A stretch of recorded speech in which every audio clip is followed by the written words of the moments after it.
오늘 예배에 참석하신 모든 분들을 환영합니다. 이 시간 주님의 은혜가 넘치는 귀한 시간 되시기를 바랍니다. 우리 모두가 연약한 믿음을 가지고 있습니다. 그래서 어려운 일을 만나면 믿음이 흔들립니다. 또 두려운 일들을 만나면 그 일을 믿음으로 잘 이기지 못합니다. 그래서 어떤 때는 하나님을 믿는다고 하면서도 믿음의 삶을 살지 못합니다. 성경을 보면 예수님의 제자들도 우리들과 비슷한 것을 알 수 있습니다. 그들은 예수님과 3년 반 동안 함께 지냈습니다. 예수님께서는 자신이 죽으셨다가 다시 부활하실 것이라고 그들에게 수차례 말씀해 주셨습니다. 그러므로 예수님께서 죽으셨을 때 그들은 믿음으로 예수님의 부활을 기다리고 있었어야 했습니다. 그러나 그들은 예수님의 부활을 믿지 않았습니다. 그래서 자신들도 죽게 될까 봐 두려움에 쌓여 골방에 문을 잠그고 꼭꼭 숨어 있었습니다. 그러다가 예수님이 부활하셨다는 소식을 들었습니다. 그때도 그들은 예수님의 부활을 믿지 못했고 어떻게 된 일인지 도무지 이해하지 못했습니다. 또 그들 중 도마는 예수님의 상처를 직접 만져보지 않고서는 예수님의 부활을 믿지 않겠다고 선언했습니다. 그러다가 부활하신 예수님께서는 여러 번 직접 그들에게 나타나 주셨습니다. 그리고 부활하신 예수님을 여러 번 보고 나서 그들은 점차적으로 예수님의 부활을 믿게 되었습니다. 그 결과 그들은 결국 믿음의 사람들이 되었습니다. 요한복음 20장 말씀을 보면 부활 후 예수님께서 일주일에 거쳐 제자들에게 3번 나타나셨던 것이 기록되어 있습니다. 부활하신 예수님께서는 첫 번째로 부활 아침 일찍이 막달라 마리아에게 나타나셨습니다. 또 둘째로 같은 날 밤에 10제자들에게 나타나셨습니다. 그리고 셋째로 일주일이 지난 후에 다시 도마를 비롯한 11명의 제자들 앞에 나타나셨습니다. 그리고 이 3번의 만남을 보면 모두 비슷한 흐름이 있다는 것을 알 수 있습니다. 먼저 예수님이 나타나셨습니다. 예수님을 보고 제자들이 반응했습니다. 그리고 예수님께서 제자들에게 말씀하셨습니다. 우리가 이들의 반응을 보면 요즘 사람들이 예수님께 반응하는 것과 비슷한 것을 알 수 있습니다.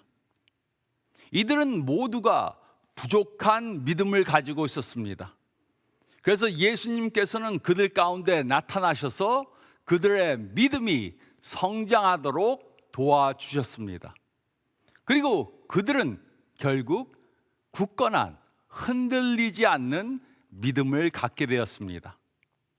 그러므로 예수님의 부활을 통해 우리도 우리의 연약한 믿음을 이기고 성장한 굳건한 믿음을 가져야 합니다.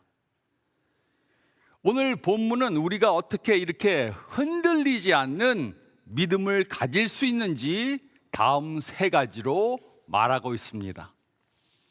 첫째로 11절에서 18절 말씀을 보면 우리는 감정적인 믿음을 버리고 성경에 근거한 믿음을 가져야 합니다. 우리는 감정적인 믿음을 버리고 성경에 근거한 믿음을 가져야 합니다. 막달라 마리아는 예수님의 무덤 안으로 들어갔습니다. 그녀는 예수님의 시체가 없어진 것 때문에 매우 당황하고 놀라고 불안해서 울었습니다. 11절로 13절은 다음과 같이 기록했습니다. 마리아는 무덤 밖에 서서 울고 있더니 울면서 구부려 무덤 안을 들여다보니 흰옷 입은 2 천사가 예수의 시체에 누웠던 곳에 하나는 머리편에 하나는 발편에 앉았더라. 천사들이 이르되 여자여 어찌하여 우느냐. 이르되 사람들이 내 주님을 옮겨다가 어디 두었는지 내가 알지 못함이다. 어쩌면 해가 아직 환하게 비치지 않았을 수도 있습니다. 어쩌면 아침 안개가 아직 완전히 걷히지 않았을 수도 있습니다. 어쩌면 마리아는 너무 울어서 잘 보지 못했을 수도 있습니다. 또 그녀는 자신이 천사들을 볼 것이라고 전혀 예상하지 못했습니다. 그래서 이런 여러 가지 이유들로 마리아는 천사들을 알아보지 못하고 누가 예수님의 시체를 옮겼는지 그들에게 물었습니다. 14절로 15절은 다음과 같이 기록했습니다. 이 말을 하고 뒤로 돌이켜 예수께서 서 계신 것을 보았으나 예수이신 줄을 알지 못하더라. 예수께서 이르시되 여자여 어찌하여 울며 누구를 찾느냐 하시니 마리아는 그가 동산지기인 줄 알고 이르되 주여 당신이 옮겼거든 어디 두었는지 내게 이르소서 그리하면 내가 가져가리이다. 마리아는 천사들만 알아보지 못한 것이 아니고 예수님도 알아보지 못했습니다. 마리아는 예수님이 동산지기인 줄로 착각했습니다. 그래서 예수님께 혹시 당신이 예수님의 몸을 옮겼으면 시신을 옮겼으면 어디로 옮겼는지 말해달라고 이렇게 말했습니다. 16절로 17절은 다음과 같이 기록했습니다. 예수께서 마리아야 하시거늘 마리아가 돌이켜 히브리 말로 라보니 하니 이는 선생님이라는 말이라. 예수께서 이르시되 나를 붙들지 말라 내가 아직 아버지께로 올라가지 아니하였노라. 너는 내 형제들에게 가서 이르되 내가 내 아버지 곧 너희 아버지 내 하나님 곧 너희 하나님께로 올라간다 하라 하시니. 15절에서 예수님은 마리아를 여자여라고 부르셨습니다. 그러나 16절에서 마리아를 그녀의 이름으로 부르셨습니다. 마리아는 그제야 예수님을 알아보았습니다. 마리아는 너무 기뻐서 예수님을 붙잡으려 했습니다. 그때 예수님께서는 마리아에게 매우 중요한 사명을 주셨습니다. 바로 제자들에게 가서 예수님의 부활을 증거하라고 그렇게 말씀하신 것입니다. 이제 더 이상 슬퍼서 울지 말고 그녀가 받은 사명을 이루라고 말씀하셨습니다. 18절은 다음과 같이 기록했습니다. 막달라 마리아가 가서 제자들에게 내가 주를 보았다 하고 또 주께서 자기에게 이렇게 말씀하셨다 이르니라. 마리아는 부활하신 예수님을 보고 예수님과 대화하고 예수님을 믿었습니다. 그리고 그녀는 부활의 믿음을 가지고 제자들에게 가서 예수님의 부활을 증거했습니다. 마리아의 믿음은 감정적이었고 약했고 무엇인가 붙들려고 했고 쉽게 걱정에 빠졌고 불안정했습니다. 마리아의 믿음은 뿌리가 깊지 않은 감정적인 믿음을 가진 사람들의 예가 됩니다. 마리아는 자신이 느끼는 것이 믿음이라고 생각했습니다. 그녀는 감정적인 믿음을 가지고 있었기 때문에 예수님의 말씀을 믿지 못했습니다. 그러나 그녀는 결국 예수님을 믿게 되었습니다. 예수님이 부활하셨을 때, 예수님께서 부활하셨을 때 그녀는 찬양했는데 울고 있었습니다. 그러나 예수님께서는 마리아 앞에 나타나시고 그녀의 이름을 부르시고 새로운 사명을 주심으로 그녀의 슬픔을 기쁨으로 바꾸셨습니다. 요즘 사람들 중에도 자신의 느낌을 강조하는 감정적인 믿음을 가지고 있는 사람들이 있습니다. 그래서 그들은 어떤 집회에 참석해서 뜨거운 감정을 느껴야 속이 시원해집니다. 그러나 그 느낌이 사라지면 그들은 다시 영적으로 메마릅니다. 감정에 젖으면 믿었다가 감정이 식으면 믿음도 식습니다. 그러나 우리는 우리의 믿음의 기초를 감정에 두면 안 됩니다. 우리는 우리의 믿음의 기초를 하나님의 말씀인 성경에 두어야 합니다. 우리는 감정적인 믿음을 버리고 성경에 근거한 믿음을 가져야 합니다. 우리는 감정적인 믿음을 버리고 성경에 근거한 믿음을 가져야 합니다. 그리고 둘째로 19절로 23절 말씀을 보면 우리는 두려워하는 믿음을 버리고 용기 있는 믿음을 가져야 합니다.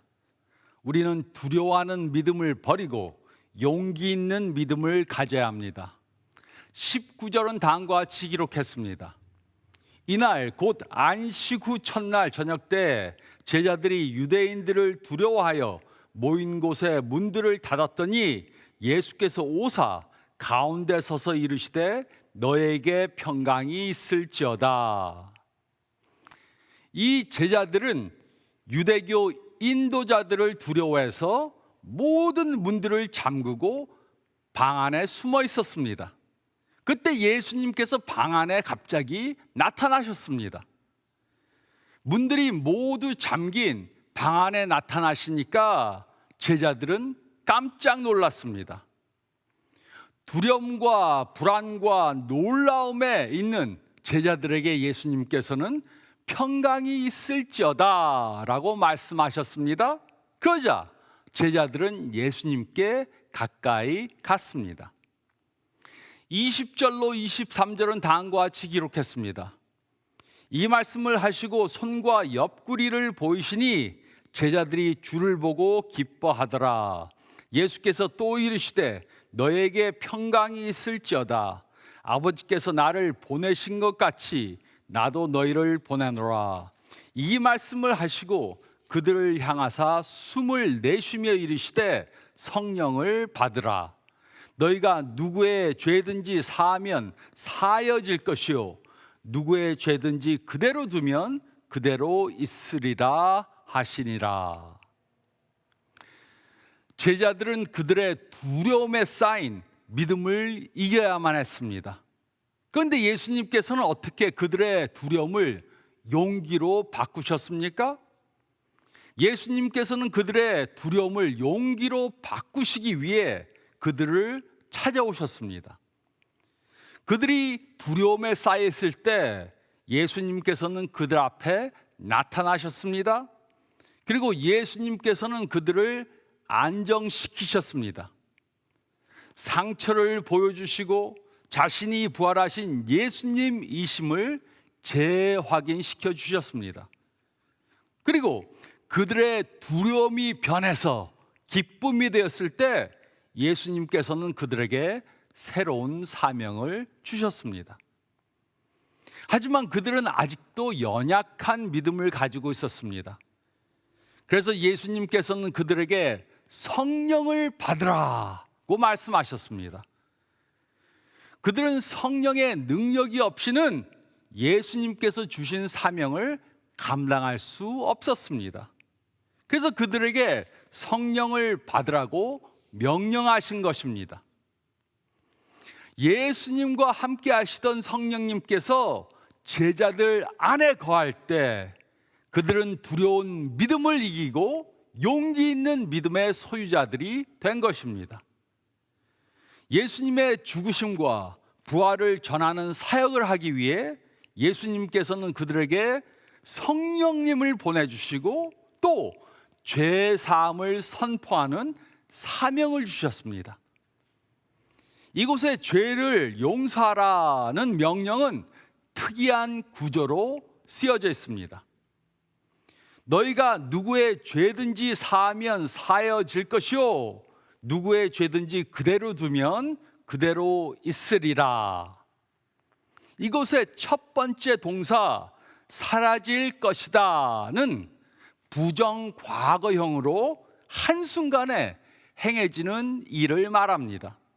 그리고 두 번째 동사 그대로 있으리라는 완료형으로 첫 번째 동사가 작용되기 전에 시작된 지속적인 상태를 말합니다. 그러므로 하나님께서는 우리가 죄를 용서하기로 결정했기 때문에 누구의 죄를 용서해 주시고, 우리가 용서하지 않기 때문에 용서하는 것을 보류한다는 것이 절대로 아닙니다. 우리가 누구의 죄를 용서해 주는 것이 아닙니다. 누구의 죄를 용서하는 것은 하나님께서 하시는 것입니다. 우리는 다만 하나님께서 하신 일을 선포할 따름입니다.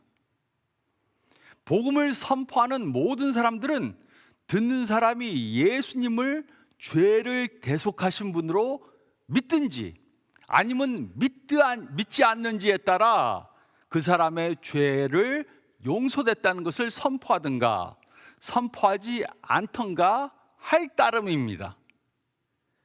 예수님께서는 이렇게 그의 제자들에게 성령님을 보내주시고 죄 용서함을 선포할 수 있는 권위를 주셨습니다. 이렇게 함으로 그들이 두려워하는 믿음을 버리고 용기 있는 믿음을 갖도록 도우신 것입니다.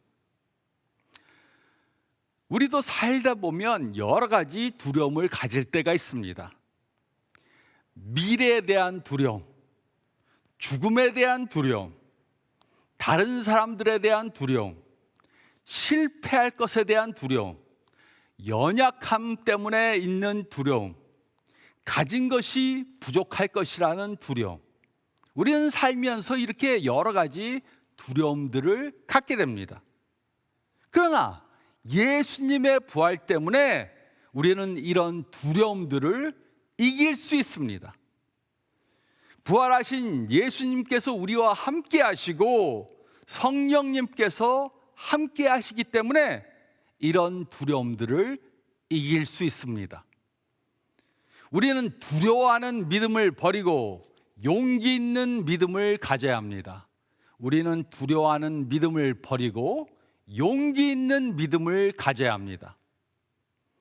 그리고 셋째로 24절로 29절 말씀을 보면 우리는 의심하는 믿음을 버리고 확신하는 믿음을 가져야 합니다. 우리는 의심하는 믿음을 버리고 확신하는 믿음을 가져야 합니다. 24절과 25절은 다음과 같이 기록했습니다. 12 제자 중에 하나로서 디두모라 불리는 도마는 예수께서 오셨을 때에 함께 있지 아니한지라 다른 제자들이 그에게 이르되 우리가 주를 보았노라 하니 도마가 이르되 내가 그의 손에 못자국을 보며 내 손가락을 그 못자국에 넣으며 내 손을 옆구리에 넣어 보지 않고는 믿지 아니하겠노라 하니라. 예수님께서 부활하신 날에 제자들을 찾아오셨을 때 도마는 그들과 함께 있지 않았습니다. 도마가 그들에게 다시 왔을 때 다른 제자들은 도마에게 우리가 부활하신 예수님을 보았다고 말해 주었습니다. 하지만 도마는 그들의 말을 믿지 않았습니다. 도마는 아주 의심이 많은 사람이었습니다. 그래서 그는 다른 제자들의 말을 믿지 않았습니다. 도마는 내가 직접 보지 않고서는 믿지 않겠다 이렇게 말한 것입니다. 다시 말하자면 그는 아직 충분한 증거를 가지고 있지 못하기 때문에 자신이 확실히 보지 않고는 믿지 못하겠다, 직접 확인하지 않고는 믿지 못하겠다고 말한 것입니다. 예수님께서는 도마의 이런 마음을 잘 아셨습니다. 그래서 일주일이 지난 후에 그의 제자들에게 다시 나타나셨습니다. 26절로 27절은 다음과 같이 기록했습니다. 여드레를 지나서 제자들이 다시 집안에 있을 때 도마도 함께 있고 문들이 닫혔는데 예수께서 오사 가운데 서서 이르시되 너에게 평강이 있을지어다 하시고 도마에게 이르시되 내 손가락을 이리 내밀어 내 손을 보고 내 손을 내밀어 내 옆구리에 넣어보라. 그리하여 믿음 없는 자가 되지 말고 믿는 자가 되라. 예수님께서 도마의 의심하는 마음을 확신하는 믿음으로 바꾸기 원하셨습니다. 그래서 예수님께서는 도마에게 모든 증거들을 확인해 보고 믿으라고 도와주신 것입니다. 28절로 29절은 다음과 같이 기록했습니다. 도마가 대답하여 이르되 나의 주님이시오 나의 하나님이시니이다. 예수께서 이르시되 너는 나를 본고로 믿느냐 보지 못하고 믿는 자들은 복되도다 하시니라. 부활하신 예수님을 본 도마는 더 이상 예수님의 상처를 만져볼 필요가 없었습니다. 그 대신 그는 예수님께 나의 주님이시오 나의 하나님이시니라 라고 말하면서 자신의 신앙을 고백했습니다. 도마의 의심하는 믿음은 하나님의 축복과 기쁨을 누리지 못하게 했습니다. 그래서 그는 자신의 의심하는 믿음을 버리고 확신하는 믿음을 가져야 했습니다. 예수님께서는 그의 제자들이 이제 이후에 더 많이 나올 것을 아셨습니다. 그래서 예수님을 보고 믿지 않을 그러한 예수님을 보지 않고도 믿을 그런 사람들이 나올 것을 예상하셨습니다. 그래서 그들을 축복해 주셨습니다. 예수님을 보고 믿는 사람들은 축복받은 사람들입니다. 하지만 예수님을 보지 않고도 믿는 사람들은 더 큰 축복을 받은 사람들입니다. 요즘 어떤 사람들은 자신들이 무신론자다 이렇게 말합니다. 이런 태도는 다친 마음을 보여주는 것이고 사고하는 생각을 보여주는 것이 아닙니다. 모든 사람들은 무엇인가를 믿습니다.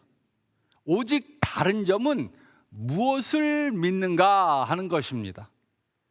그리스도인들은 하나님의 말씀인 성경과 부활하신 예수님을 믿습니다. 그러나 다른 사람들은 자기 자신을 믿습니다. 그래서 자신이 이해하지 못하는 것은 믿으려고 하지 않습니다. 이해하지 못하면 먼저 의심부터 합니다. 그러나 이런 사람들도 자신이 이해하지 못하면서 믿는 것들을 많이 가지고 있습니다. 저는 이런 분들에게 이렇게 묻습니다. 원자 폭탄이 터지면 죽을 것이란 것을 믿습니까? 그러면 물론 죽을 것을 믿습니다 라고 대답합니다. 그러면 제가 그 원자 폭탄의 원리를 묻습니다. 그런데 그 원리를 이해해서 잘 설명할 수 있는 사람은 그렇게 많지 않습니다. 이렇게 우리 모두에게는 완전히 이해하지 못해도 믿는 것들이 많이 있습니다. 물론 성경의 모든 것들을 전부 다 완전히 이해하는 사람은 없습니다. 인간들의 제한된 이해력으로는 하나님을 완전히 이해할 수 없습니다. 하지만 이해하지 못한다고 무조건 의심하는 것도 잘못된 것입니다. 우리는 하나님에 대해 이해하는 것을 근거로 완전히 이해되지 못하는 부분들도 믿어야 합니다. 하나님에 대해 이해하는 것을 근거로 이해하지 못하는 부분들도 받아들여야 합니다. 그 예로 저는 하나님께서 물고기를 보내서 요나를 구원하셨음을 믿습니다. 물론 하나님께서 무슨 물고기를 보내셔서 어떻게 요나를 구원했는가는 이해하지 못합니다. 하지만 저는 하나님께서 전능하신 분이라는 것을 믿습니다. 그래서 전능하신 하나님이라면 이런 일은 쉽게 할 수 있다는 것을 믿습니다. 우리는 하나님에 대해 이해하는 것을 기초로 완전히 이해하지 못하는 것들도 믿어야 합니다. 우리는 이렇게 의심하는 믿음을 이겨야 합니다. 예수님은 정말 나를 사랑하시는가? 예수님은 내가 지금 어떤 어려움을 당하는지 알고 계신가? 예수님은 나에게 능력을 주실 수 있는가? 예수님은 나를 위해 어떤 계획을 가지고 계신가? 우리는 이런 질문들에 대한 답을 완전히 이해하지 못할 수 있습니다. 하지만 우리는 하나님께서 약속하신 것들을 믿어야 합니다. 완전히 이해하지 못해도 믿어야 합니다. 우리는 의심하는 믿음을 버리고 확신하는 믿음을 가져야 합니다. 우리는 의심하는 믿음을 버리고 확신하는 믿음을 가져야 합니다.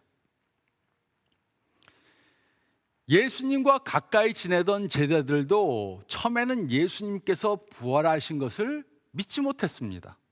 그러나 그들은 점차적으로 예수님께서 부활하셨음을 믿게 되었습니다. 그리고 그들이 부활의 신앙을 가진 사람들이 되었을 때 그들은 믿음의 소유자들이 된 것입니다. 흔들리지 않는 믿음을 가진 사람들로 변화된 것입니다. 막달라 마리아는 슬픔을 이기고 기쁨을 가지게 되었습니다. 우리들 중에도 어려움을 당해서 슬픔에 젖어 있는 분들이 있을 수 있습니다.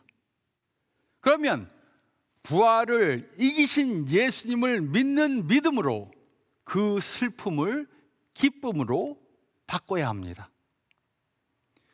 열 제자들은 두려움을 이기고 용기를 가지게 되었습니다. 우리들 중에도 두려운 일을 당해 두려움에 쌓여 있는 분들이 있을 수 있습니다.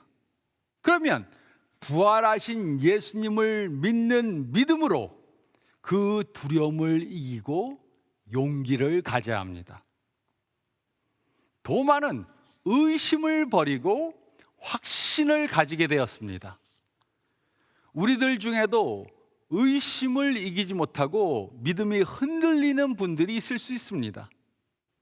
그렇다면 부활을 이기신 부활하신 예수님을 믿는 믿음으로 이해되지 않는 부분들을 믿음으로 확신할 수 있어야 합니다. 우리의 믿음도 이렇게 바뀌어야 합니다. 우리는 부활하신 예수님을 믿는 믿음을 가져야 합니다. 그러면 우리는 감정적인 믿음을 이기고 두려워하는 믿음을 이기고 또 의심하는 믿음을 이기게 될 것입니다. 이렇게 부활하신 예수님을 믿는 믿음을 가지고 부활하신 예수님의 능력을 경험하는 삶을 사는 저와 여러분들이 되시기를 부활하신 예수님의 이름으로 축원드립니다. 저희 다 같이 기도드리겠습니다.